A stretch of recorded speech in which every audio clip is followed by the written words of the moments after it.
Hello everyone and अस्सलाम वालेकुम। आज मैं बनाऊंगी सेमी केक का ये डिज़ाइन। तो इसके साइड में जो बंच सा बना हुआ है वो मैं बना के दिखाऊंगी। इसके लिए मैंने लिया है जॉर्जेट का पीच कलर का फैब्रिक, लेकिन जो ओरिजिनल ड्रेस है उसमें उन्होंने सिल्क पीच पिंक सा फैब्रिक यूज़ किया हुआ है। तो सबसे पहले क्या करेंगे, वो जो फ्लावर सा बना हुआ था उसकी डिज़ाइन हम बनाएंगे पेंसिल की हेल्प से अपने फैब्रिक पे। मैंने ये जॉर्जेट का फैब्रिक लिया है क्योंकि मेरे पास सिल्क का फैब्रिक नहीं था इस वक्त। तो इस तरह से पेंसिल की हेल्प से इसको बनाएंगे। मैं पेंसिल से इसलिए ड्रॉ करती हूँ कि वो कुछ टाइम के बाद खुद ही से जो है ना वो रिमूव हो जाता है, उसको साफ़ नहीं करना पड़ता या वॉश नहीं करना पड़ता। उसके बाद इस तरह से मैंने जिस तरह से मुझे समझ आया जूम करके उस तरह से मैंने इसको ड्रॉ कर लिया है काफ़ी हद तक। जब किसी चीज़ को पहले ही ड्रॉ कर लेते हैं उसके डिज़ाइन को, तो उसको बाद में बनाने में या उसके ऊपर एम्ब्रॉयडरी करने में बहुत आसानी होती है और इससे जो है ना फिनिशिंग भी आती है। तो सबसे पहले मैंने लिया है ये 8 mm का पर्ल, वाइट कलर का 8 mm का पर्ल। उसके बाद मैंने लिया है ये गोल्डन कलर का दुपका, और फिर मैंने लिया है ये सी ग्रीन कलर के सीक्वेंस, और फिर लिए हैं ये शॉकिंग पिंक कलर के सीक्वेंस, और उसके बाद मैंने लिया है ये क्रिस्टल स्टोन। ये तीनों चीज़ें मैंने 3 mm की ली है, और सिर्फ पर्ल जो है ना वो मैंने 8 mm का लिया है। तो उसके बाद सबसे पहले इसमें जो है ना सेंटर पे पर्ल लगा हुआ है। अच्छा, मैंने जो है ना वो सब चीज़ों का साइज़ थोड़ा-सा छोटा लिया है। अगर मैं डिज़ाइन को गौर से देखूँ तो मुझे लग रहा है जैसे कि उन्होंने 10 to 12 mm का पर्ल लगाया है इसमें।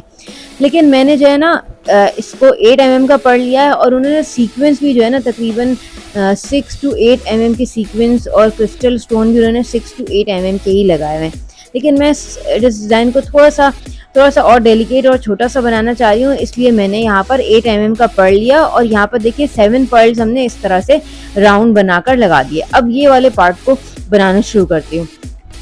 तो इसके लिए मैंने क्या लिया है, मैंने ले लिया है ये दुपका, और इसकी जितनी भी बड़ी स्ट्रिंग आती है तो आप उतनी ले लें, या फिर आप जो इतना बड़ा आपको डिज़ाइन बनाना है उतना आप कट कर लें। तो सबसे पहले इसको ये करते हैं कि जब स्टार्ट करते हैं तो दुपके के अंदर से नीडल पास करके एक टाका लगाते हैं, और उसके बाद आगे के टाके इस तरह से लगाते हैं कि थोड़े-थोड़े गैप में थोड़ा-थोड़ा गैप छोड़ के हम ऊपर से टाका लगाते हैं। लेकिन क्या करते हैं कि हम इस दबके के तार को, इस वायर को थोड़ा-सा स्ट्रेच करते हैं। स्ट्रेच करने से क्या होता है कि ये स्प्रिंग जैसा होता है, तो धागा इसके अंदर फँस जाता है और फिर धागा विज़िबल नहीं होता।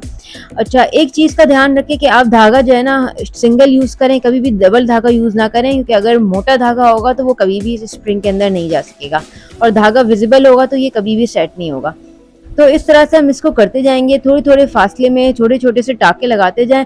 और अगर आप चाहें तो इसको ट्रांसपेरेंट थ्रेड भी यूज़ कर सकते हैं, किसी भी कलर का थ्रेड यूज़ कर सकते हैं। मैंने ये पीच वाइट कलर का ही थ्रेड यूज़ किया है, और ये इतना विजिबल नहीं है, ये इसके अंदर धागा चला जाता है तो बिल्कुल भी नज़र नहीं आता।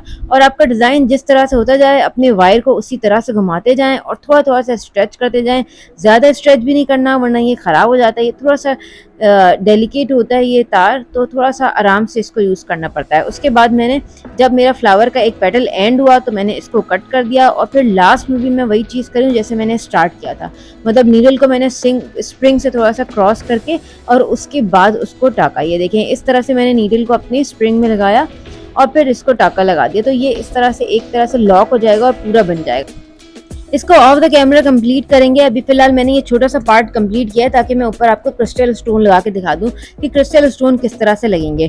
तो उसमें जो डिज़ाइन में जो है ना रैंडम से लगे हुए हैं, और बहुत ज़्यादा, सिर्फ एक ही तरफ क्रिस्टल स्टोन लगे हुए हैं, और वो बहुत ज़्यादा भरे हुए हैं, लेकिन थोड़े रैंडम से, कहीं पर ऊँचा सा डिज़ाइन है, कहीं पे नीचा। तो ये जब आप डिज़ाइन अपने सामने रख के बनाएँगे तो फिर आप एग्ज़ैक्ट उसी तरह से बना सकते हैं, और मैंने भी काफ़ी हद तक उसी तरह से बनाने की कोशिश की है।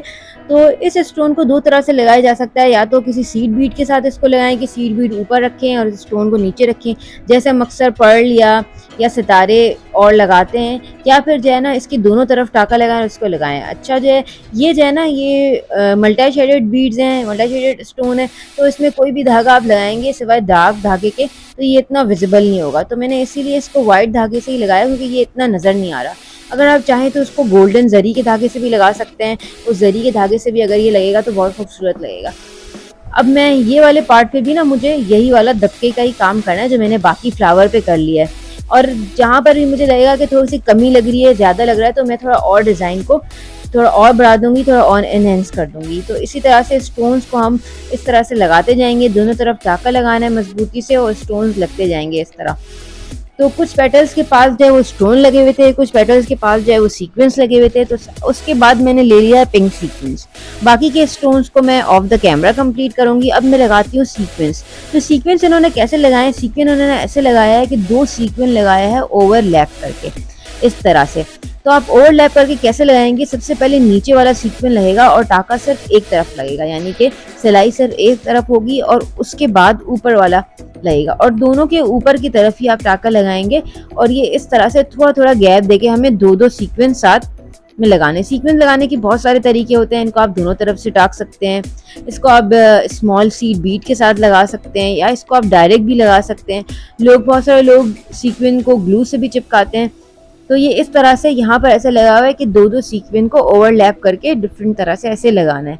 तो मैंने रैंडमली ऐसे ही लगा दिया। अब ये वाले पार्ट के पास जो है ना सी ग्रीन सीक्वेंस लगा हुआ था, तो अब थोड़ा सा सी ग्रीन सीक्वेंस लगा के दिखाती हूँ। ये भी सेम उसी तरह से लगेगा जैसे पिंक सीक्वेंस लगा है, वैसे ही ओवरलैप करके और एक पैच सा बनेगा थोड़ा सा सीक्वेंस का, और ये इसी तरह से लगेगा। तो मैंने पहले क्या किया, मैंने पहले नीचे वाला लगाया और ऊपर की तरफ आपने सिलाई करनी है और सीक्वेंस को ऊपर वाली सीक्वेंस को ऊपर की तरफ रखा और इसको भी ऊपर की तरफ टाकना है। अब देखिए वैसे तो वाइट थ्रेड इतना विजिबल नहीं है, लेकिन अगर आप और बेहतर इसको करना चाहते हैं तो आप या तो सारे सीक्वेंस को जो है वो गोल्डन जरी से टाकें, या फिर आप पिंक सीक्वेंस को पिंक थ्रेड से टाकें और सी ग्रीन सीक्वेंस को सी ग्रीन थ्रेड से टाकें। तो इससे भी जो है ना अच्छी फिनिशिंग आएगी और लुक अच्छी आएगी। लेकिन मेरी नज़र में ये वाइट या पीच थ्रेड भी इतना ज़्यादा विजिबल नहीं था।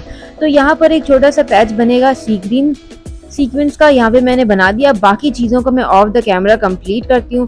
ये तीनों चीज़ें मैंने कैसे लगाई ये आपको दिखाती हूँ। तो ये हो गया हमारा फाइनल लुक। तो ये फाइनल लुक है। वो जो एम्ब्रॉयडरी का पैच बना हुआ था वो इस तरह का है। देखिए इसी तरह से बहुत सारे क्रिस्टल स्टोन लगे हुए थे। ये कितने हैं मैंने काउंट नहीं किए, लेकिन मैंने काफ़ी हद तक उसी तरह से इसको लगाने की कोशिश की है।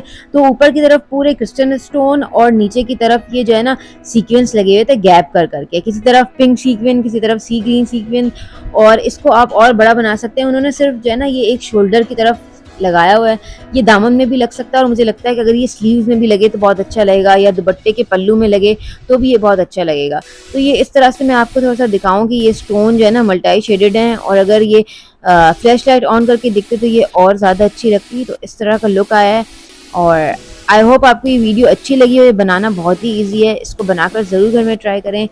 Thank you for watching my video. अगर आपको वीडियो अच्छी लगी हो तो please subscribe to my channel और इस वीडियो को ज़रूर लाइक करें, कमेंट करें और शेयर करें।